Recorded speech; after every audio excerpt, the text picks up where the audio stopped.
الحمد لله رب العالمين والصلاة والسلام على سيد المرسلين نبينا محمد وعلى آله وصحبه أجمعين أما بعد ప్రియ విద్యార్థులారా జజాకుముల్లాహు అహ్సనల్ జజా వ బారకల్లాహు ఫీకుం రహిమకుముల్లాహ్ అల్లా మమ్మల్ని కరుణించుగాక. అల్లాహు తాలా ఎల్ల వేళల్లో తన కరుణ కటాక్షాలు మనందరిపై కురిపిస్తూ ఉండుగాక. మనలో అనారోగ్యంగా ఉన్న వారికి ఆరోగ్యం ప్రసాదించుగాక. అల్లాహు తాలా మనందరికీ కూడా మన జీవితాల్లో, మన ఆయుష్లో, మన యొక్క ధర్మ జ్ఞానంలో, మన యొక్క ఆచరణలో, మన యొక్క సంతానంలో, మన యొక్క సంపదనలో అన్నిట్లో కూడా అల్లాహు తాలా ఖైర్ బర్కత్ ప్రసాదిస్తూ ఉండుగాక. ఆమీన్ యా రబ్బల్ ఆలమీన్. ఈరోజు అల్లా యొక్క దయతో మనం 7వ పాఠం కితాబు తౌహీద్లో 7వ పాఠం చదవబోతున్నాము. 7వ అధ్యాయం అనండి. తౌహీద్ యొక్క క్లాస్లో ఈరోజు 7వ రోజు. ఇందులో మనం ఈరోజు చదువుతున్నటువంటి పాఠం అధ్యాయం మినశ్శిర్కి లుబ్సుల్ హలకతి వల్ ఖైతి వ నహ్విహిమా లిరఫ్ఇల్ బలాయి ఔ దఫ్ఇ. కష్టం తొలగిపోవుటకు లేదా రాకుండా ఉండుటకు కడియాలు, దారాలు లాంటివి ధరించుట షిర్క్. టాపిక్ ఏంటో మంచిగా గుర్తుంచుకోండి. టాపిక్ అర్థం చేసుకున్నారంటే ఆ తర్వాత ఏ ఆధారాలు ఉన్నాయో, దలీల్ ఉన్నాయో వాటిని కూడా మనం అర్థం చేసుకోవచ్చు. ఏముంది? కష్టం తొలగిపోవుటకు. వచ్చింది కష్టం, ఇక దూరం కావాలి. లేదా రాకముందే అడ్వాన్స్గా ప్రివెన్షన్, ముందు జాగ్రత్తలు అని అంటాము కదా, ఆ ఉద్దేశంతో కడియాలు, దారాలు, వనహ్విహిమా, ఇంకా ఇలాంటివి. ఇంకా ఇలాంటివి అంటే సర్వసామాన్యంగా మనం మన సమాజంలో చూస్తూ ఉంటాము కదా. ఎంతోమంది ఈ రెండు ఉద్దేశాలతో, ఒకటేమిటి, వచ్చిన కష్టం తొలగిపోవుటకు, ఇంకా ఏది రాలేదు కానీ రాకుండా ఉండటానికి కొందరు నల్ల పూసలని తొడుగుతారు, కొందరు ఏదైనా రెడ్ కలర్లో కానీ నల్ల రంగులో కానీ కొన్ని రకాల ప్రత్యేక దారాలు వేసుకుంటారు. మరికొన్ని ప్రాంతాల్లో కొందరు ఇమామే దామిన్ అన్నటువంటి, ఇంకా తాయెత్తుల విషయం అయితే చెప్పే అవసరమే లేదు, ఎంత ప్రబలిపోయి ఉన్నది. అల్లా హిదాయత్ ప్రసాదించుగాక అందరికీ. ఇంకా మన సమాజంలో మనం చూస్తూ ఉంటాము, ఇండ్లల్లో కొబ్బరికాయలు, మిరపకాయలు, నిమ్మకాయలు, బూడిది గుమ్మడికాయ ఇలాంటివి కొందరు ఇండ్లలకు, మరికొందరు తమ దుకాణాల్లో, మరికొందరు తమ యొక్క వాహనాలకు, 2 చక్రాల వాహనమైన, 3 చక్రాల వాహనమైన, 4 చక్రాల వాహనమైన, లారీ అయినా, కొత్త బండి కొన్న తర్వాత ఏం చేస్తారు? టైర్ కింద ఓ నిమ్మకాయ అలాంటిది పెట్టేసి దాని మీదకెళ్ళి బండి నడుపుతారు. ఇక బండి యాక్సిడెంట్ కాకుండా, ఏ అపాయం జరగకుండా ఉంటుంది అని మన సమాజంలో చూస్తున్నాము కదా. ముస్లింలలో కూడా ఇలాంటి పనులు చేసేవారు ఉన్నారు, మరియు ముస్లిమేతరుల్లో కూడా చేసేవారు ఉన్నారు. వాడలో కొందరు ఏం చేస్తారు? డస్ట్బిన్ ఎక్కడైతే అందరూ కచరా వేసి ఉంటారో, లేదా కొందరు ఒక చోట ఒక చిన్న గుంజ లాంటిది నాటి దానికి ఒక చీపురు, ఒక చెప్పు అలాంటిది ఏదైనా వేస్తారు. వాడలో కొన్ని రకాల ఏమైనా ఆపదలు ఇట్లా రాకుండా ఉండడానికి, ఇళ్లల్లో రాక్షసులు రాకూడదు అన్నటువంటి ఉద్దేశాలతో భయంకరమైన ఒక ముఖం అట్లాంటిది పెట్టుకుంటారు. ఈ విధంగా చూసుకుంటూ పోతే సమాజంలో కష్టాలు వచ్చినవి తొలగిపోవుటకు లేదా రాకుండా ఉండుటకు ఎన్నో ఇలాంటి విషయాలు వాడుతూ ఉన్నారు. అయితే వీటి గురించే ఇక్కడ కొంత వివరణ అనేది ఇవ్వడం జరుగుతుంది. మరియు ఇలాంటి కొన్ని దురాచారాలు అనండి, షిర్క్ పనులు అనండి, ఇలాంటి మూఢ నమ్మకాలు అనండి, పాత కాలంలో అజ్ఞాన కాలంలో మన ప్రవక్త రాకముందు కూడా కొందరు ఉపయోగిస్తూ ఉండేవారు. అందుకొరకే ఇలాంటి ఈ విషయాలను పూర్తిగా రూపుమాపి షిర్క్లో పడవేసే ప్రతి సాధనాన్ని తుంచేసి దానిని అంతం చేసి అసలైన తౌహీద్ గురించి పూర్తి శ్రద్ధగా చాలా మంచి విధంగా మంచి ఆధారాలతో ఇస్లాం మనకు తెలిపి ఉన్నది, నేర్పి ఉన్నది. మీరు అంశం అర్థం చేసుకున్నారంటే అల్హమ్దులిల్లా, ఇక మనం ముందుకు సాగుదాము, ముందుకు వెళ్దాము. దీనికి సంబంధించి ఏ ఆయత్ ఇక్కడ పేర్కొనడం జరిగిందో ఆ ఆయత్ యొక్క సంక్షిప్త వివరణ తెలుసుకుందాము. ఈ అధ్యాయంలో ఒక ఆయత్ ఉన్నది, సూరత్ జుమర్, సూర నంబర్ 39, ఆయత్ నంబర్ 38. కుల్, వారికి చెప్పండి, أفرأيتم ما تدعون من دون الله إن أرادني الله بضر هل هن كاشفات ضره. మీరు అల్లాహ్ను వదలి ఎవరెవరిని ఆరాధిస్తున్నారో, పిలుస్తున్నారో, మొరపెట్టుకుంటున్నారో, తదుఊన్ దుఆ, ఈ భావాలన్నీ వస్తాయి. తదుఊన్ అన్న పదం పిలుస్తున్నారో, అర్థిస్తున్నారో, ఆరాధిస్తున్నారో, మొరపెట్టుకుంటున్నారో వారు అల్లాహ్ నాకేదన్నా కీడు చేయదలిస్తే ఆ కీడును తొలగించగలరా? అల్లాహ్ గనక నాకు ఏదైనా కీడు చేయాలనుకుంటే ఆ కీడును మీరు అల్లాహ్ను వదిలి ఎవరినైతే పూజిస్తున్నారో, మీరు అల్లాహ్ను వదిలి ఎవరినైతే ఆరాధిస్తున్నారో, మీరు అల్లాహ్ను వదిలి ఎవరితోనైతే దువా చేస్తున్నారో, మీరు అల్లాహ్ను వదిలి ఎవరితోనైతే మొరపెట్టుకుంటారో, మీరు అల్లాహ్ను వదిలి ఇంకా ఎవరెవరినైతే మా బాబాలు, మా పెద్దలు, మా యొక్క బుజురుగులు అని ఏ పేరు చెప్పుకున్నా వారు అల్లాహ్ ఒకరికి ఏదైనా కీడు చేయాలనుకుంటే దానిని తొలగించగలరా? నేను ఒక్కసారి మీ అందరితో అడుగుతున్నాను, మీరు చాట్ బాక్స్లో ఎస్ లేదా ఎన్ రాయండి. అల్లా ఏదైనా కీడు మీకు చేయదలిస్తే, ఈ పెద్ద పెద్ద ఔలియా అల్లాలు ఎవరెవరి వద్దకైతే వెళ్ళి ప్రజలు మజార్ల దర్గాలకు అల్లాను కాకుండా ఎవరెవరినైతే ఆరాధిస్తున్నారో, మొరపెట్టుకుంటున్నారో వారందరూ కలిసి అల్లా ఎవరికైనా ఇచ్చిన కీడును దూరం చేయగలరా? ఎస్ ఆర్ నో, ఏమంటారు మీరు?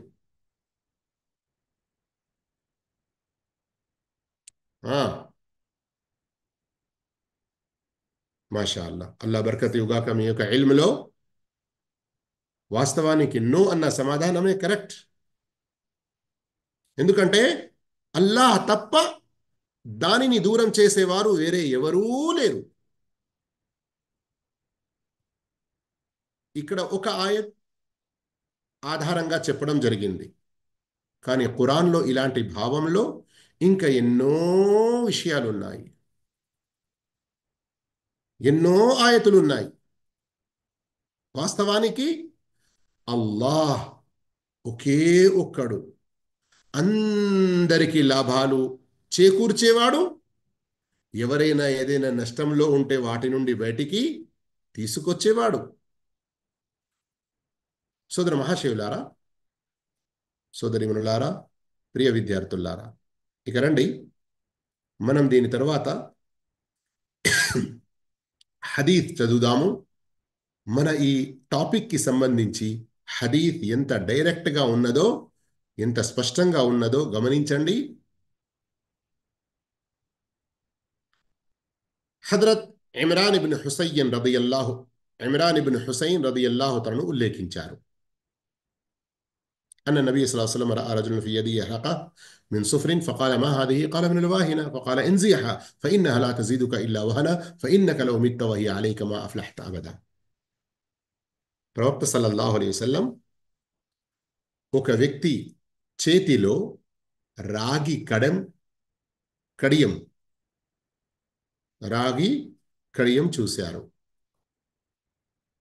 బ్రాస్లెట్ లాంటిది కొందరు వేసుకుంటారు కొన్ని రకాల బాధలు దూరం కావడానికి.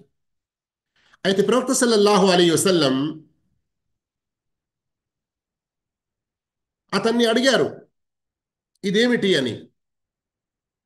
అతడన్నాడు వాహిన దూరం కావడానికి వేసుకున్నాను. వాహిన అన్నదానికి బాహ్యపు భావం బలహీనత అని కూడా వస్తుంది. కానీ అరబ్బులో భుజములోని ఒక నరం ఉబ్బి ఓ రకమైన రోగం వస్తుంది. అది దూరం కావడానికి వారు అలాంటివి వేసుకునేవారు. అప్పుడు ప్రవక్త సల్లల్లాహు అలైహి వసల్లం ఏం చెప్పారు? దానిని తీసివేయి. ఆ కడియం నువ్వు ఏదైతే వేసుకున్నావో వాహిన దూరం కావడానికి అని అంటున్నావు కదా, అది తీసివేయి. అది నీ వాహిన పెరుగుటకే కారణమవుతుంది. నీలో ఆ రోగాన్ని ఇంకా పెంచుతుంది. ఆ తర్వాత గమనించండి ప్రవక్త ఎలా హెచ్చరించారో. ఒకవేళ అది నీవు ధరించి ఉన్నప్పుడు మరణించావంటే ఎన్నటికీ సాఫల్యం పొందవు. గమనిస్తున్నారా? అది నీపై ఉండగానే నీవు గనక చనిపోయావంటే నీవు ఎన్నటికీ సాఫల్యం పొందలేవు. సాఫల్యం నుండి మొత్తానికే దూరం ఉండేవారు, సాఫల్యాన్ని ఏమాత్రం నోచుకొని వారు ఎవరుంటారు? వాస్తవానికి ఎవరైతే షిర్క్ చేస్తారో అలాంటి వారే సాఫల్యాన్ని కోల్పోతారు, సాఫల్యం లేకుండా ఉంటారు. ప్రవక్త సల్లల్లాహు అలైహి వసల్లం ఆ ఒక్క వస్తువు ఏదైతే అతడు వాహిన దూరం కావడానికి వేసుకున్నాడో అతన్ని చూసి ఎంత పెద్ద మాట చెప్పారు. ఇందులో మనకు ఎంతటి భయంకరమైన హెచ్చరిక ఉన్నదో ఇన్షా అల్లాహ్ తర్వాత మనం ముఖ్య విషయాలు అని తెలుసుకుంటాము కదా, అక్కడ మరిన్ని కొన్ని వివరాలు వస్తాయి. రండి మరొక హదీస్ తెలుసుకుందాము. చూడడానికి ఒక్క హదీస్ ఉంది కానీ ఇందులో 3 విషయాల ప్రస్తావన వచ్చింది. ఇమ్రాన్ బిన్ హుసైన్ రదియల్లాహు అన్హు యొక్క హదీస్ ఏదైతే మనం విన్నామో ఇప్పుడు అది ముస్నద్ అహ్మద్లో ఉంది. హదీస్ నంబర్ 20,000. మరియు ఇబ్ను మాజాలో కూడా ఆ హదీస్ ఉంది 3531. రెండవ హదీస్ ఈనాటి పాఠంలో ఉక్బా బిన్ ఆమిర్ రదియల్లాహు తఆలా అన్హు ఉల్లేఖించారు. ప్రవక్త సల్లల్లాహు అలైహి వసల్లం ఇలా ఆదేశించారు: తాయత్తు వేసుకున్న వారి ఉద్దేశాన్ని అల్లాహ్ పూర్తి చేయకుండుగాక. మన్ తఅల్లక తమీమతన్ ఫలా అతమ్మల్లాహు లహ్. ఎవరైతే తాయత్తు వేసుకుంటారో తాయత్తు వేసుకున్న వారి యొక్క ఉద్దేశాన్ని అల్లాహ్ పూర్తి చేయకుండుగాక. గవ్వ, సిపి అని ఉర్దూలో అంటారు. ఈ సముద్రాల్లో గిట్లా దొరుకుతాయి కదా, అవి కూడా కొందరు కొన్ని రకాల కష్టాలు బాధలు తొలగిపోవడానికి వాడేవారు. దాని గురించి చెప్పడం జరిగింది. గవ్వ సిపి వేసుకున్న వానికి కూడా అల్లాహ్ స్వస్థత ప్రసాదించకుండుగాక. మరో ఉల్లేఖనంలో ఉంది, తాయత్తు వేసుకున్న వారు షిర్కు పాల్పడినట్లే. ఈ 3 విషయాలు ఒక హదీత్లో ఉన్నాయి. ఈ హదీత్ ముస్నద్ అహ్మద్లో ఉంది 17,422. ఇక గమనించండి, మన సమాజంలో అల్లాహ్ కాపాడుగాక, అల్లాహ్ హిదాయత్ ప్రసాదించుగాక, ఎన్నో రకాల ఇలాంటి షిర్క్ పనులు మన ముస్లిం సమాజంలోని ప్రజలు చేస్తూ ఉన్నారు. కొన్ని ప్రాంతాల్లో పురుషుల కంటే స్త్రీలలో ఈ విషయాలు, ఈ మూఢనమ్మకాలు మరి ఎక్కువగా ఉంటాయి. ఇంట్లో పిల్లలకు కొంచెం జరిగినా అరే మల్సాబ్ దగ్గరికి వెళ్ళి దువా చేసుకుంటే సరిపోద్ది కదా అని భర్త అన్నప్పటికీ ఇక మీరు అదే ఆలోచనలు. మన ఇంటి పక్క వారిని చూడలేదా, ఫలానా దర్గా కాడికి పోయి అక్కడ నుండి ఒక తాయెత్తు తీసుకొచ్చుకుంటే ఇంత తొందరగా బాగా అయ్యాడు వాళ్ళ పిల్లవాడు. ఇలాంటి సామెతలు ఇచ్చుకుంటూ ఇంకా షిర్క్ పని గురించి పురిగొల్పుతారు. మరికొన్ని ప్రాంతాల్లో పురుషులు ఎక్కువగా ఉన్నారు, అందులో అనుమానం లేదు. కానీ ఉన్న విషయం, మా యొక్క నోటీస్లో వచ్చిన విషయాన్ని తెలియజేస్తున్నాను. ఎవరిలో ఉన్నా కానీ, పురుషుల్లో ఉన్నా, స్త్రీలలో ఉన్నా, భార్యల్లో ఉన్నా, భర్తల్లో ఉన్నా, కోడళ్లలో ఉన్నా, లేక అత్తవారిలో ఉన్నా, తల్లిలో ఉన్నా, బిడ్డలో ఉన్నా, షిర్క్ పని ఎవరిలో ఉన్నా కానీ, అయ్యో మా అత్త చెబుతుంది కదా, ఇక నాకు వేరే గత్యంతరం లేదు, నేను ఎలా షిర్క్ చేయాలి అని అనుకుంటూ ఉండకూడదు. షిర్క్ నుండి తప్పించుకోవడానికి మార్గాలు వెతకాలి. అల్లాతో దువా చాలా చెయ్యాలి. మంచి రీతిలో వారికి బోధ చెయ్యాలి. ఇది షిర్క్ పని, దీనికి మనం పాల్పడకూడదు అని. తాయెత్తులు రకరకాలుగా ఉన్నాయి, అందులో కూడా క్వాలిటీలు ఉన్నాయి. వేరే వేరే రోగాలకు వేరు వేరు రకాలుగా, మరియు డబ్బు పరంగా కూడా 50 రూపాయల తాయెత్తులు, 150 రూపాయల తాయెత్తులు, 200, 500 రూపాయల తాయెత్తులు, 1000 రూపాయలలో కూడా. మరికొందరి యొక్క నమ్మకాలు, లేదురా నువ్వు చాలా తక్కువ డబ్బు ఇచ్చి కొనుకొచ్చావు కనుక నీకు ఆరోగ్యం లభించలేదురా, నువ్వు ఫలానా వేరే వారి వద్దకు వెళ్ళి అక్కడ 500 ఇస్తాడు, తొందరగా బాగవుతుంది. ఇలాంటి మూఢనమ్మకాలు కూడా ఉంటాయి కొందరివి. మానుకోండి ఇలాంటి వాటిని. ఇంత హదీస్ స్పష్టంగా ఉంది కదా. ఇక్కడ హదీస్ ఏదైతే ఇప్పుడు మీరు చూశారో, ఇందులో రెండు భావాలు కావచ్చు, ధర్మవేత్తలు అంటారు. ఒకటి, ప్రవక్త సల్లల్లాహు అలైహి వసల్లం తెలుపుతున్నారు, ఖబరియా అని అంటారు, తెలుపుతున్నారు. ఏమని? ఎవరు తాయెత్తు వేసుకుంటారో వారి ఉద్దేశాన్ని అల్లా పూర్తి చెయ్యడు. ఎవరు గవ్వ వేసుకుంటారో వారికి స్వస్థత లభించదు. ఎవరు తాయెత్తు వేసుకుంటారో వారు షిర్కు పాల్పడతారు. కానీ మొదటి రెండు విషయాల్లో మరొక భావం, ఇది ఓ రకమైన బద్దువా కూడా కావచ్చు. ఓ అల్లా, షిర్క్లో షిర్కు పాల్పడే అటువంటి పనులు చేస్తున్నారు వీరు తాయెత్తులు వేసుకొని, కనుక ఏ ఉద్దేశంతో వీరు తాయెత్తు వేసుకుంటున్నారో వారి ఉద్దేశాన్ని నీవు ఎప్పుడూ పూర్తి కానివ్వకు అన్నటువంటి ఒక బద్దువా కూడా కావచ్చు. అది బద్దువా రూపంలో ఉన్నా, లేదా ఒక ఇన్ఫర్మేషన్ రూపంలో ఉన్నా, మనకైతే అందులో హెచ్చరికనే ఉన్నది. ఇక ఈనాటి క్లాసులో మూడవ హదీస్, ఈ అంశానికి సంబంధించి శ్రద్ధ వహించండి. హుదైఫా రదియల్లాహు తాలా అన్హు ఒక వ్యక్తి చేతిలో జ్వరం దూరం కావడానికి వేసుకున్న దారాన్ని చూసి తెంచేశారు. అన్నహు రఆ రజులన్ ఫి యదిహి ఖైత్ మినల్ హుమ్మా ఫఖతఅహు. తెంచేశారు. తెంచి ఏం చెప్పారు, ఏం చదివారు? సూరత్ యూసుఫ్లోని ఆయత్ నంబర్ 106 చదివారు. గమనించండి, సూరత్ యూసుఫ్లోని ఆయత్ నంబర్ 106. ఏంటిదది? వమా యుమిను అక్తరుహుం బిల్లాహి ఇల్లా వహుం ముష్రికూన్. వారిలో చాలా మంది అల్లాహ్ను విశ్వసిస్తూ కూడా అల్లాహ్తో పాటు ఇతరులను భాగస్వాములుగా నిలబెడుతున్నారు. అల్లాహ్తో పాటు వారు షిర్క్ చేస్తున్నారు. గమనిస్తున్నారా? యుమిను, అల్లాహ్ను విశ్వసిస్తున్నారు, మేము విశ్వాస మార్గంలోనే ఉన్నాము, మేము పుట్టుపూర్వకంతో ముస్లింలము అని గొప్పగా చెప్పుకుంటున్నారు, కానీ షిర్క్ పనులు కూడా చేస్తున్నారు. ఇక ఒక సహాబీ, ప్రవక్త సల్లల్లాహు అలైహి వసల్లం వారి యొక్క సహాబీ, ఒక వ్యక్తి చేతిలో జ్వరం దూరం కావడానికి వేసుకున్న దారాన్ని తెంపుతూ ఈ ఆయత చదివారంటే ఏంటి భావం? ఇలాంటి పనులు చేయడం షిర్కు గురి చేస్తుంది అని చాలా స్పష్టంగా అర్థమవుతుంది కదా. ఏమైనా అనుమానం ఉందా కాదు అన్నట్లుగా?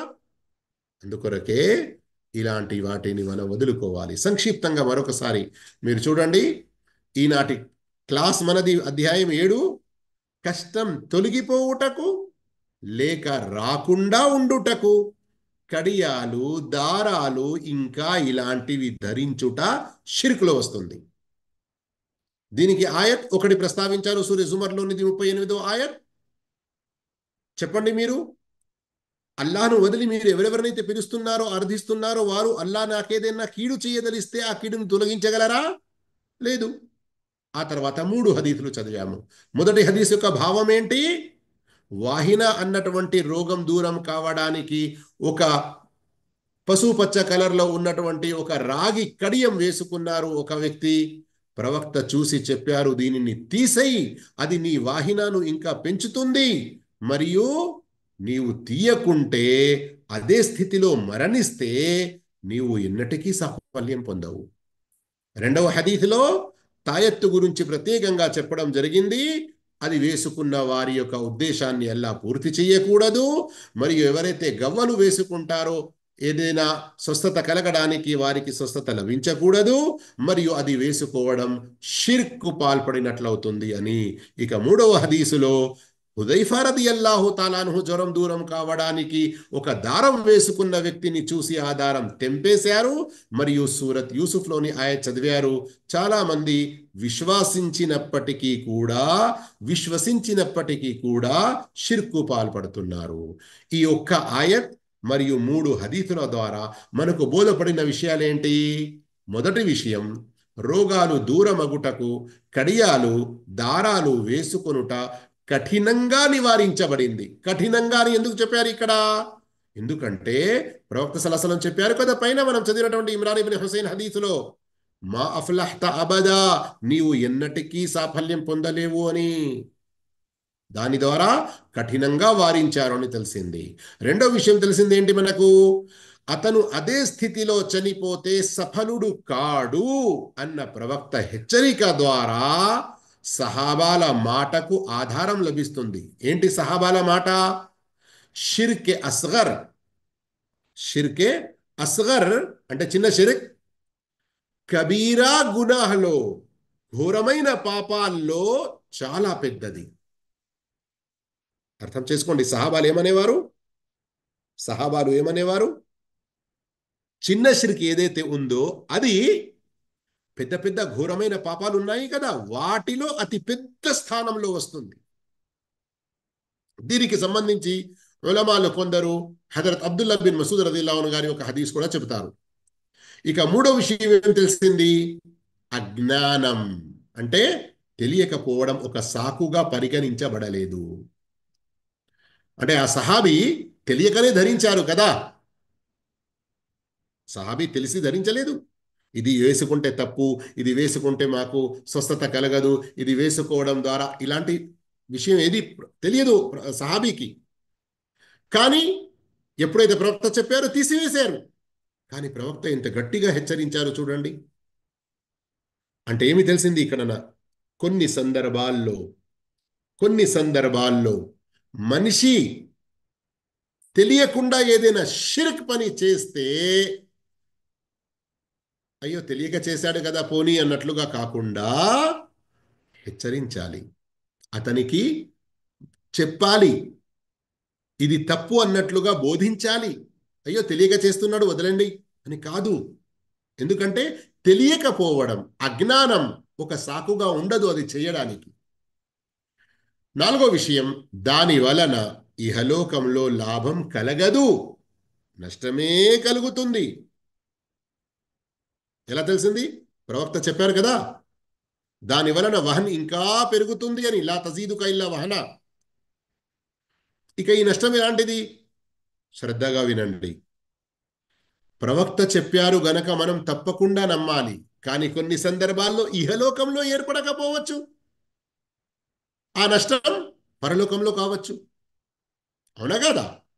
అందుకొరకే ఎప్పుడైతే ప్రవక్త చెప్పారో లా తజీదుక ఇల్లా వహన, నీ వహన్ని, నీ రోగాన్ని ఇంకా పెంచుతుంది అది, అయితే మనం లేదు, నా పొలగాడు మంచిగా లేనోడు మంచిగా ఏంటి అది వేసుకుంటే, నువ్వు అంటున్నావు అది ఇంకా నష్టమే కలుగజేస్తుంది. ఎక్కడ నష్టం? ఓరు బాబు, అర్థం చేసుకురా బాబు.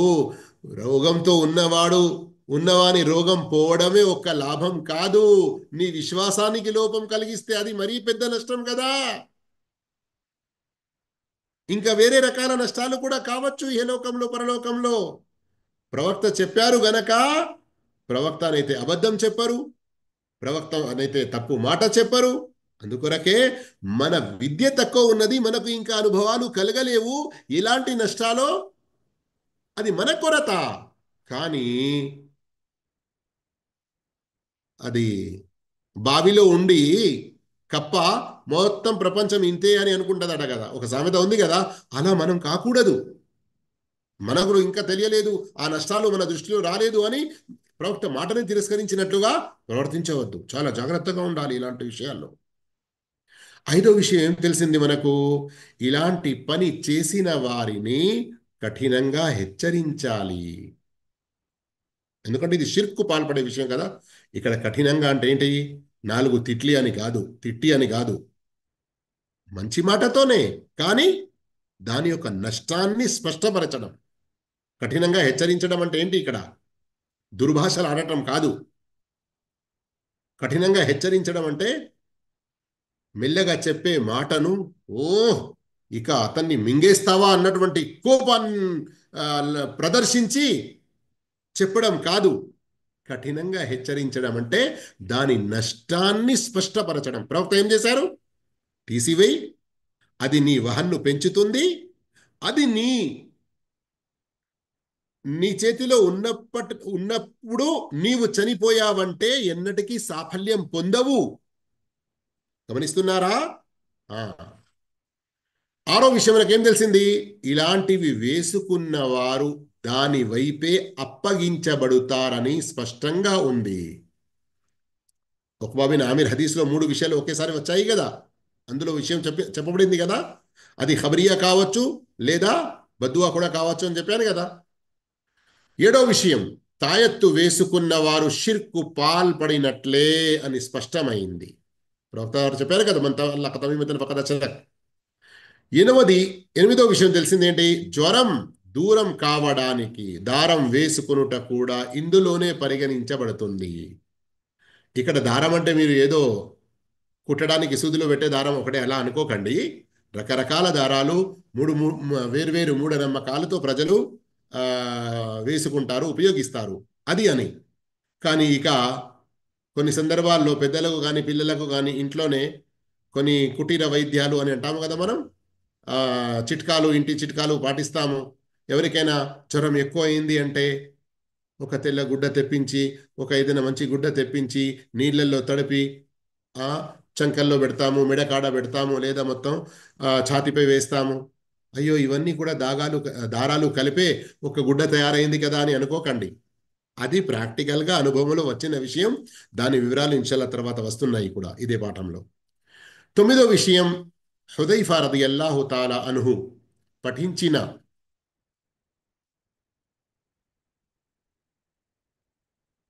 హుదైఫా రదియల్లాహు తాలా అన్హు పఠించిన ఆయతుతో తెలిసిందేమిటంటే, ప్రవక్త సహచరులు, శ్రద్ధగా వినండి, ప్రవక్త సహచరులు పెద్ద షిర్క్ను ప్రస్తావించిన ఆయతులను చిన్న షిర్క్ యొక్క ఆధారంగా తెలిపేవారు. సూరే బకరా యొక్క ఆయత్ 165 ద్వారా ఇబ్నే అబ్బాస్ రదియల్లాహు తఆలా అన్హు కూడా ఇలాగే తెలిపారు. అర్థమైందా?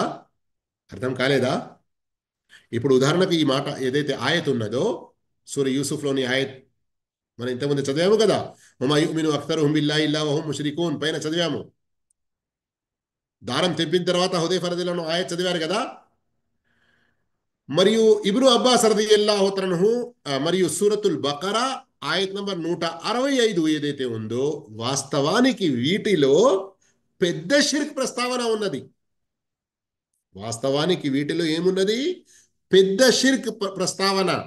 కానీ సహాబాలు చిన్న షిర్క్ను కూడా ఖండించడానికి దలీల్గా, ఆధారంగా ఈ ఆయతులను ప్రస్తావిస్తారు. ఏ ఆయతులలోనైతే పెద్ద షిర్క్ గురించి చెప్పబడిందో. అర్థమైంది కదా ఇప్పుడు? 10వ విషయం ఏం తెలిసింది?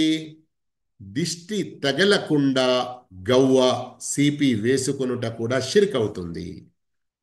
ఇక మన సమాజంలో బహుశా గవ్వలు ఎవరైనా వేసుకుంటారా లేదా నాకు తెలియదు. నేను తిరిగినంత ప్రాంతాల్లో చూడలేదు. కానీ హదీసులోనే దీని ప్రస్తావన వచ్చింది గనక ఆ కాలంలో ఉండేవారు. కానీ మన సమాజంలో ఏమున్నది? ఎవరికైనా దిష్టి తగిలింది అని జీడి గింజలు చేస్తారు కదా. జీడి గింజలు పొయ్యిలో కొంచెం కాల్చి దాని యొక్క ధూమ, పొగ దాని వారి పైన తల పైన లేదా చుట్టూ ఇలా తింపుతారు. మరికొందరు అదేదో ఎండిన మిరపకాయలు ఆ ఆ అగ్నిలో వేస్తారు. అది దాని గురించి కూడా ఏదో చెప్పుకుంటారు. ఈ విధంగా పొగ వెళ్తే, ఈ విధంగా మంట వస్తే, ఇది ఈ విధంగా కొంచెం ఘాటు వస్తే ఆ వారి యొక్క దిష్టి పోయినట్లు, లేదా ఇలా అయితే పోలేదు అన్నట్లుగా. మరికొందరు ఏం చేస్తారు? దిష్టి పోవడానికి ఏదో నిమ్మకాయ లేదా మిరపకాయ లేదా కోడిగుడ్డు తింపి తీసుకెళ్లి నడి రోడ్లో వేస్తారు. అంటే మీ మీద ఉన్న దృష్టి వేరే వారు అక్కడ నుండి దాటిపోతే వారికి తాగిలానా? అల్లా హిదాయత్ ఇవ్వుగాక. ఇలాంటివన్నీ కూడా మూఢనమ్మకాలండి. వచ్చిన దిష్టిని దూరం చేయడానికి ఇలాంటి పనులు చేయడం, ఇది తప్పు, ఇది షిర్క్. రాకుండా అడ్వాన్స్గా ఏంటయ్యా ఈ మీ పిల్లలకు ఏంటి పాదాల్లో, అరచేతిల్లో, రెండు చెంపలకు బుగ్గలకు మరియు నొసటి మీద ఈ నల్ల నల్ల మచ్చలు ఏం పెట్టారు? ఈ చేతుల్లో ఏంటి నెలబూసలు కట్టారు? అల్లా తల ఇంత మంచి అందమైన బాబు పిల్లవాడు ఇచ్చినందుకు అందరూ వస్తున్నారు, చూస్తున్నారు. రాత్రి వరకు పిలవాడు, మళ్ళీ వామిటింగ్స్ అండ్ మోషన్స్ ఇట్లా చేసుకుంటున్నాడు. ఎవరి దిష్టి తగులుతుందో ఏం చేయాలి? అందు గురించి ఎవరి దిష్టి తగలద్దని మేము ఇలా చేసుకున్నాము. ఇలాంటి మచ్చలు కూడా ఒకవేళ దిష్టి తగలకుండా అన్నటువంటి ఉద్దేశంతో ఉంటే ఇవి కూడా మూఢనమ్మకాలు. ఇక మాట వచ్చింది కనుక ఒక మాట చెప్పేస్తాను, శ్రద్ధగా వినండి.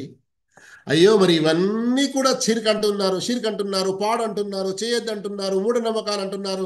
మరి ఏం చేయాలి? ఉన్నాయి కదా మాకు బాధలు, ఉన్నాయి కదా మాకు కష్టాలు అని అంటారు కొందరు కదా. అయితే ఉదయం సాయంత్రం ప్రవక్త సల్లల్లాహు అలైహి వసల్లం మనకు కొన్ని దుఆలు నేర్పారు. అవి చదువుకుంటూ ఉండాలి ఉదయం సాయంత్రం. అంతేకాదు ఎప్పుడు మనకు ఇలాంటి కొంత అవస్థ ఏర్పడుతుందో, దిష్టి తగిలింది అన్నటువంటి భావన ఏర్పడుతుందో, లేదా తగులుతుందేమో అని ఏర్పడుతుందో, దానికి కూడా ప్రవక్త పద్ధతులు నేర్పారు. అవి వస్తాయి కూడా ఇన్షాల్లా ఇంకా ముందు పాఠాల్లో కూడా. కానీ ఇక్కడ ప్రస్తావన వచ్చింది కనుక తెలుపుతున్నాను. ఏదైనా మంచి దుస్తులు ధరించినప్పుడు, ఇంట్లో ఏదైనా మంచి పెయింట్కి ఇట్లా చేసుకున్నప్పుడు, ఇంకా ఏదైనా ప్రతి పని బిస్మిల్లా అని ప్రారంభించండి. మరియు దిష్టి తగులుతుందన్నటువంటి భయం ఉంటే, లేక తగిలితే అఊదు బికలిమాతిల్లాహి తామ్మ మిన్ కుల్లి షైతాని వహామ్మ వ మిన్ కుల్లి ఐనిన్ లామ అని చదవండి. సూరతుల్ ఫలక్, సూరతుల్ ఇఖ్లాస్ చదివి ఊదండి. సూరతుల్ ఫాతిహా చదివి ఊదండి. ఈ పద్ధతులు పాటించండి. 11వ విషయం, తాయెత్తు వేసుకున్న వారిని, గవ్వ వేసుకున్న వారిని శపించబడింది. అంటే అల్లాహ్ వారిని తన సంరక్షణలో ఉంచాడు. ఎంత బాధాకరమైన విషయం చెప్పండి. అల్లాహ్ యొక్క సంరక్షణ నుండి మనం వెళ్ళిపోయాము అంటే, అల్లాహ్ మనల్ని చూసుకోడు అంటే, ఇక ఎవరైనా ఉన్నారా లోకంలో మనల్ని చూసుకొని రక్షించడానికి? ఎవరు లేరు. ఇక్కడి వరకు మనం ఇమాం ముహమ్మద్ అబ్దుల్ వహాబ్ రహమతుల్లా అలై కష్టాలు తొలగిపోవడానికి లేదా రాకుండా ఉండటానికి కడియాలు, దారాలు వేసుకున్నట, ఇంకా ఇలాంటివి వేసుకుంటే షిర్క్ అనేది అయితే చెప్పారో దానికి సంబంధించి ఒక ఆయత్, 3 హదీసులు, అందులో తెలిసినటువంటి 11 విషయాలు తెలిపారు. ఇక తాత్పర్యం, ఇది మన షేఖ్ అబ్దుల్ రెహమాన్ సాది రెహమతుల్లా అలీ గారు రాసినది. శ్రద్ధగా వినండి, చాలా ముఖ్యమైన విషయాలు ఉన్నాయి. ఈ అధ్యాయం మంచి రీతిలో అర్థం కావాలంటే సాధనాలకు సంబంధించిన ఆదేశాలు తెలుసుకోవడం చాలా అవసరం. సాధనాలు అంటే అర్థమవుతుంది కదా. మనం ఏదైనా లాభం పొందడానికి కొన్ని పనులు చేయవలసి ఉంటుంది, అవి సాధనాలు అవుతాయి.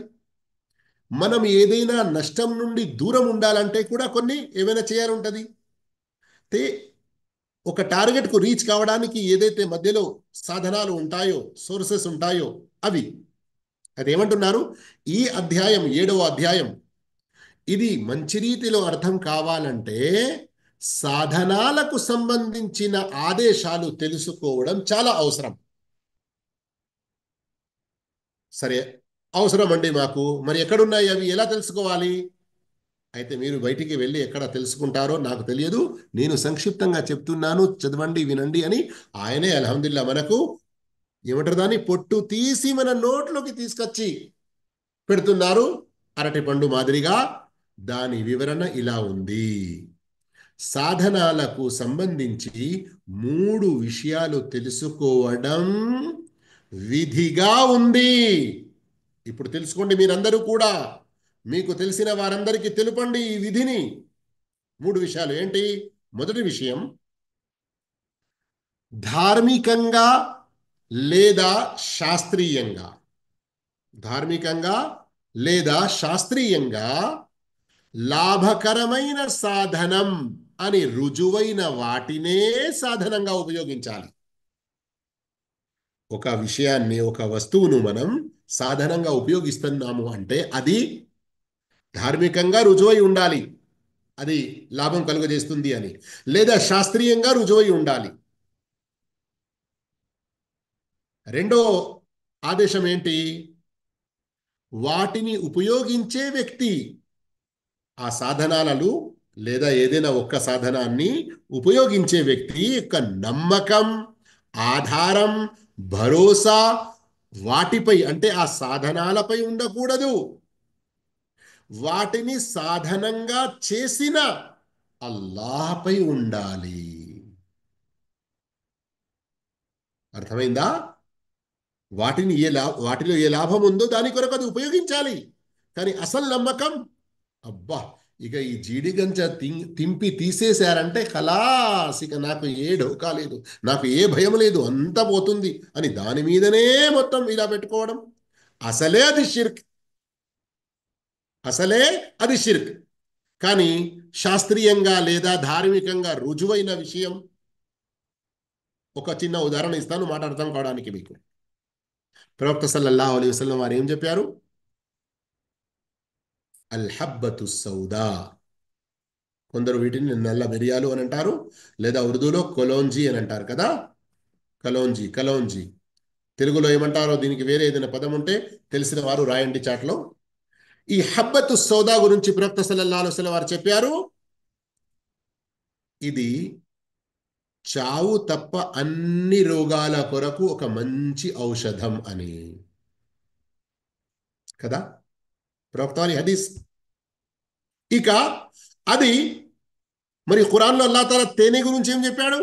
ఫీహి షిఫాఉల్ లిన్నాస్, తేనెలో స్వస్థత ఉన్నది అని కదా. కానీ ధర్మపరంగా మనకు రుజువైనది, శాస్త్రీయంగా రుజువైనది తేనెలో హబ్బతు సౌదా, తేనెలో నల్ల జీలకర్ర అని అంటున్నారు, నల్ల జీలకర్ర తేనెలో, మరియు ఆ నల్ల జీలకర్ర హబ్బతు సౌదాలో షఫా ఉంది అని ధర్మపరంగా శాస్త్రీయ పరంగా మనకు రుజువైనది. కానీ రెండో ఆదేశం, అందులోనే ఉన్నది లాభం అని మనం దానిపైనే భరోసా నమ్మకం ఉంచకూడదు. అందులో అల్లా లాభం పెట్టాడు అన్నటువంటి నమ్మకం ఉండాలి. అర్థమైందా అండి? ఇక రండి, సాధనాలకు సంబంధించిన మొదటి ఆదేశం, ధర్మపరంగా శాస్త్రీయ పరంగా అది లాభకరమైనది అని రుజువు కావాలి. రెండవది, వాటిపై నమ్మకం ఉండకూడదు మనకు, అందులో ఆ లాభం పెట్టినటువంటి దానిని సాధనంగా చేసినటువంటి అల్లాపై మనకు నమ్మకం ఉండాలి. మూడో విషయం ఏంటి? మూడో విషయం, సాధనాలు ఎంత గొప్పవి, శక్తి గలవి అయినా అవి అల్లాహ్ రాసి ఉంచిన, రాసి పెట్టిన విధివ్రాత తక్దీర్కు లోబడి ఉంటాయి, తప్పించుకోలేవు. అల్లాహ్ తాను కోరినట్లు వాటిలో మార్పు చేస్తాడు. అల్లాహ్ కోరితే అందులోని గుణాన్ని అలాగే ఉంచుతాడు. దాసులు వాటిని తెలుసుకొని ఉపయోగించి వాటిలో ఉన్న అల్లాహ్ ఔచిత్యాన్ని, మర్మమును గమనిస్తారని అల్లాహ్ కోరితే అందులోని గుణాన్ని మార్చనూవచ్చు. ఎందుకు? ఇలా దాసులు వాటిపైనే నమ్మకం ఉంచకూడదని, అల్లా శక్తిని అర్థం చేసుకోవాలని, మార్పు చేయు సర్వశక్తి, సర్వ ఇష్టం ఒకే ఒక్క అల్లాహకు మాత్రమే ఉన్నదని. అర్థమైందా? ఉదాహరణకు మీరిద్దరూ ఉన్నారనుకోండి. అనుకోండి ఇద్దరూ అన్నదమ్ములు ఒకే ఇంట్లో ఉన్నారు. ఇద్దరికి ఒకే సమయంలో కడుపు నొప్పి లేచింది. అయితే మన ఈ తౌహీద్ యొక్క దర్స్ విన్నటువంటి ఆ ఇద్దరి అన్నదమ్ముల యొక్క తల్లి ఏం చేసింది? ఆ తేనె తాగుర బిడ్డ అని తేనె నీళ్ళలో కలిపి ఇచ్చింది. అల్హమ్దులిల్లా, మొదటి ఆదేశం ఇక్కడ పూర్తయింది కదా, తేనె ధర్మపరంగా అది సాధనమని. మరియు రెండో ఉద్దేశం కూడా పూర్తి ఏంటి? ఇది దీన్ని సాధనంగానే నమ్ముతున్నాము, అల్లాహ్ పై మాత్రమే నమ్మకం ఉన్నది, వాటిపై కాదు. ఇక మూడో ఆదేశం ఇందులో గమనించండి. అదేంటి? కొంచెం ఊహించండి. ఇద్దరూ ఒకే సమయంలో తాగారు. కొంతసేపటి తర్వాత ఒకరికి నయమైంది, కడుపు నొప్పి దూరమైంది, ఇంకొకరికి ఇంకా కాలేదు. అంటే ఏంటి? అంటే ఏమిటంటే ఒకరి గురించి అల్లాహుతాలా దాని యొక్క ఆ సాధనంలో ఉన్న లాభాన్ని, ఆ గుణాన్ని అల్లాహ్ తాలా ఆపేశాడు. ఇప్పుడే వెంటగానే వద్దు, మరి కొంచెం అన్నట్లుగా. అయితే అల్లాహ్ ఏ విధి రాసి ఉంచాడో దానికి లోబడి ఉన్నాయి అని, దాని బయటికి వెళ్ళలేవు అని, అందులో ఉన్నటువంటి అల్లాహ్ యొక్క ఔచిత్యం మర్మాన్ని మనం తెలుసుకోవాలి. అర్థమవుతుంది కదా? అల్లాహ్ తలచినప్పుడే దానిలోని ఆ శక్తి పని చేయగలుగుతుంది. కొంచెం ఒక్కసారి అపోజిట్గా మరో విషయాన్ని మీరు ఊహించుకుంటే మీకు చాలా స్పష్టంగా తెలిసిపోతుంది. అగ్ని యొక్క గుణం ఏంటి? కాల్చడం కదా. కానీ అల్లాహ్ తలచినప్పుడు అల్లాహ్ ఆ అగ్నిలోని ఆ గుణాన్ని తీసివేశాడు. ఇబ్రాహీం అలైహిస్సలాం కాలిపోయారా? లేదు కదా.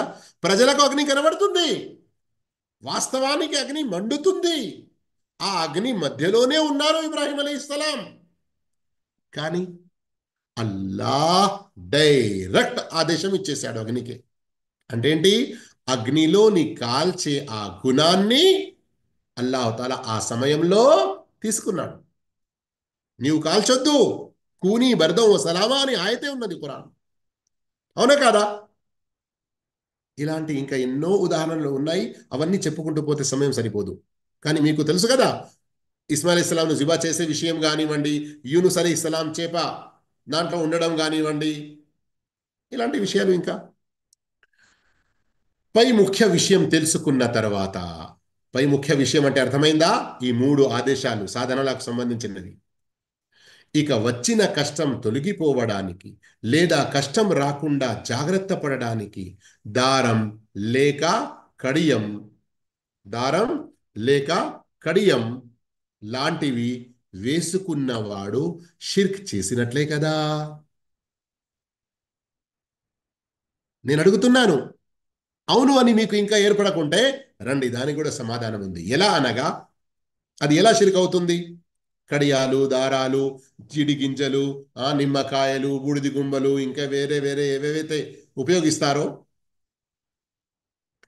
అది దాఫియా లేదా రాఫియా అని విశ్వసిస్తే ఇది పెద్ద షిర్క్. దాఫియా అంటే ఏంటి? స్వయం ఆ సాధనాలు అంటే ఈ దారాలు కానివ్వండి, కడియాలు కానివ్వండి, దిష్టి పోవడానికి జీడి గింజలు కానివ్వండి, ఇంకా వేరే ఇవన్నీ స్వయం అవి దాఫియా అంటే వచ్చిన కష్టాన్ని తొలగిస్తాయి అని, లేదా రాఫియా అంటే కష్టం రాకుండా కాపాడుతాయి అని విశ్వసిస్తే ఇది ఘోరమైన షిర్క్, పెద్ద షిర్క్ అవుతుంది. ఈ షిర్క్ అల్లా యొక్క రుబూబియత్లో అవుతుంది, అలాగే అల్లా యొక్క ఉలూహియత్లో కూడా. ఈ షిర్క్ అన్నది రుబూబియత్లో మరియు ఉలూహియత్లో. ఎలా? రుబూబియత్లో ఎలా అవుతుంది? ఎలా అనగా అతడు సృష్టి మరియు దాని నిర్వహణ, అల్హమ్దులిల్లాహ్, యహదీకుముల్లాహు వయస్లిహ్ బాలకుం. మీరు అన్నారు అని తప్పకుండా తెలుసు, మైక్ ఆఫ్ ఉండవచ్చును బహుశా. ఎలా అనగా అతడు సృష్టి దాని నిర్వహణలో స్వస్థత ఇచ్చే విషయంలో అల్లాను కాకుండా ఇతరులను నమ్మినందుకు. అంతేకాదు, ఇది ఉలూహియతులో కూడా షిర్క్ అవుతుంది. ఎలా అనగా అతడు అందులో స్వస్థత ఉంది అని దానిపైనే నమ్మకం, భరోసా, ఆశ ఉంచినందుకు. అర్థమైందా?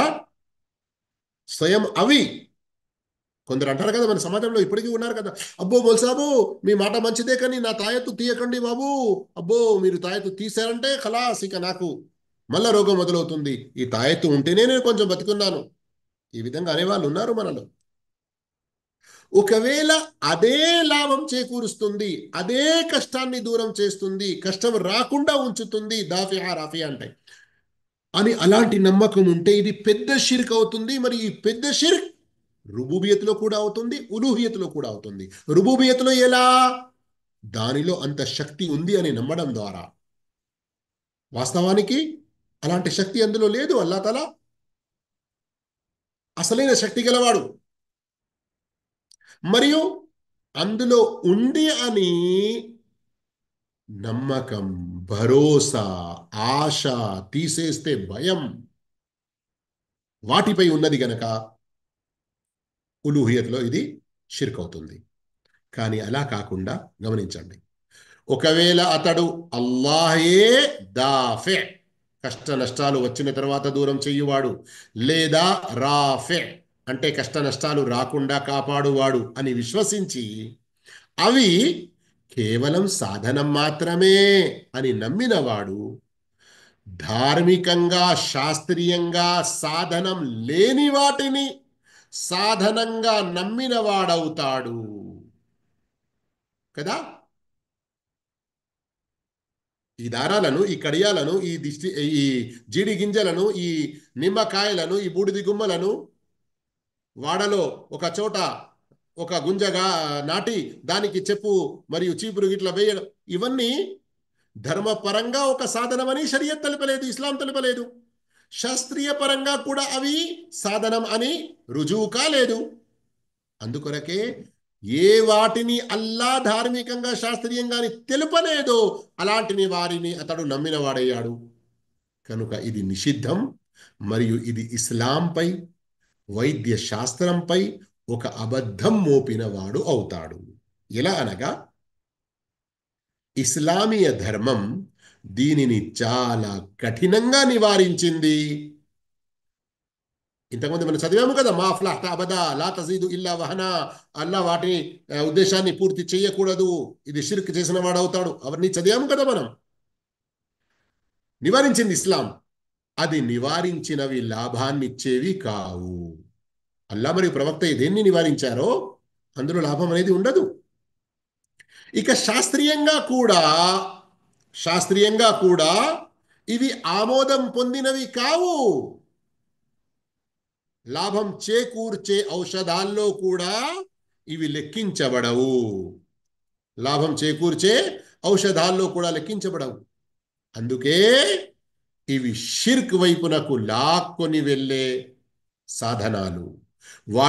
వాటిని వేసుకున్న వాని మనస్సు వాటిపై లగ్నం అయి ఉంటుంది. అందుకే అది షిర్క్ భాగాల్లో ఒక భాగం, లేక షిర్క్ సాధనాల్లో ఒక సాధనం అవుతుంది. ఇవి ప్రవక్త నోట తెలుపబడిన అల్లా సంతృప్తి మరియు పుణ్యాలు పొందే ధార్మిక సాధనాలు కావు అని, అలాగే శాస్త్రీయంగా అనుభవంలో వచ్చిన ప్రజలు ఉపయోగించి లాభం పొందిన ఔషధం లాంటివి సాధనాలు కూడా కావు అని స్పష్టంగా తెలిసినప్పుడు, తెలిసింది కదా, ఇప్పుడు మనకు స్పష్టంగా తెలిసింది కదా, తెలిసినప్పుడు విశ్వాసుడు తన విశ్వాసం సంపూర్ణమగుటకు వాటిని వదిలివేయాలి. అతని తౌహీద్ సంపూర్ణమైందంటే నివారించబడిన వాటిపై అతని మనస్సు లగ్నం కాదు. లాభం లేని వాటిపై మనస్సు లగ్నం కావడం బుద్ధిహీనతకు నిదర్శనం. ఎలా అనగా మనిషి తనకు లాభం లేని వాటిని ఉపయోగించకూడదు. మనిషి, బుద్ధిగల మనిషి తనకు లాభం లేని దాన్ని ఉపయోగిస్తాడా? ఉపయోగించడు. మరియు అందులో నష్టమే నష్టం ఉంది అని మనకు చాలా స్పష్టంగా తెలిసిపోయింది కూడా. ఈ సత్యధర్మం యొక్క పునాది ఇక గమనించండి. ఈ సబ్జెక్టుకు సంబంధించి ఈ అధ్యాయం గురించి ప్రజల నుండి విగ్రహారాధనను, సృష్టి రాసులపై నుండి నమ్మకాన్ని దూరము చేసి, వారి ధర్మాన్ని దురాచారాల దుశ్చేష్టల నుండి దూరం చేసి, వారి బుద్ధి జ్ఞానాలను సంపూర్ణం చేయుట, ఇది ఇస్లాం యొక్క అసలైన ఉద్దేశం. బుద్ధిని అభివృద్ధి పరిచే, ఆత్మలను శుద్ధిపరిచే, ధార్మిక ప్రాపంచిక స్థితిగతులను సంస్కరించే లాభదాయకమైన విషయాల గురించి కృషి చేయుట ఇస్లాం యొక్క ముఖ్య పునాది, ఇస్లాం యొక్క ముఖ్య ఉద్దేశాల్లో ఒకటి. అల్లాహుతాలా మనందరికీ ఈ అంశాన్ని కూడా మంచి రీతిలో అర్థం చేసుకునే భాగ్యం ప్రసాదించుగాక. జజాకుముల్లాహు ఖైరా. మరోసారి చివరిలో నేను మీకు ధన్యవాదాలు చాలా చాలా తెలియజేస్తూ, స్టార్టింగ్లో కొంతసేపు వేచి ఉంచినందుకు అల్లాహు తాలా మీకు ఇహలోక